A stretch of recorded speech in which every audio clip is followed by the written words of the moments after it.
Hello, my name is Carlos Arturo. I am the student passionate about agronomy and I'm currently especially in plant breeding. I believe that knowledge of plants is fundamental not only for food production but also for their profound impact on medicine, culture and the economy. Understanding them is understanding the foundation of lives. For participation in educational, scientific or cultural projects foster the exchange of knowledge and spirit which promotes mutual understanding, collaborative work, and support between nations. This initiative allows for the establishment of common goals aiming at benefiting not only one country but the entire global community. To effectively influence a process of social cooperation, it is essential to possess core values like empathy and a strong sense of expression. A genuine interest in listening and understanding the ideas of others is also required. Creativity also plays a key role, allowing us to contribute constructively to the idea. One of the values that has most marked my life is empathy and solidarity, the value that drives people to unite and collaborate to understand and respect one another, with the conviction that everyone must contribute their grain of sand to the world. My grandfather always said, "Never give up, you can do it." He was the one who raised his entire family, who lived in poverty in an ancient indigenous mountain range, and he was a person known for always helping everyone. He taught me to never give up and to never forget our origin. And then it is important to always find the good things, to find God wherever we are. The project I propose is the creation of community seed banks. This consists of organized collection of seed whose main objective is to preserve genetic biodiversity for present and future use, especially in the areas of sustainable agriculture, scientific research, and food security.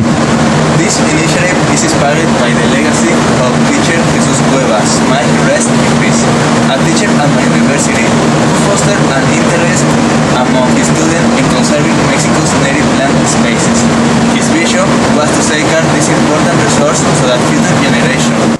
Seed banks developed at my university is systematized and stored in a cold room due to the high temperatures prevailing in many regions of Mexico. However, in countries with cold climates such as Russia, it's possible to implement home or school version of seed banks without refrigeration, making them a viable and good option. These banks can be established in schools, homes, or rural communities, that of promoting ecological conservation and the rescue of traditional or wild varieties. The aim is not limited to preserving local species, but can aim to create a diverse collection representative of different regions of the world, thus contributing to a shared open to all. One of the most surprising historical events in Russia, in my opinion, occurred many years ago, when the Soviet Union was still known. During World War II, the German army attempted to conquer these lands. Its leader believed the Red Army was weak, but they were gravely mistaken. Something Hitler didn't count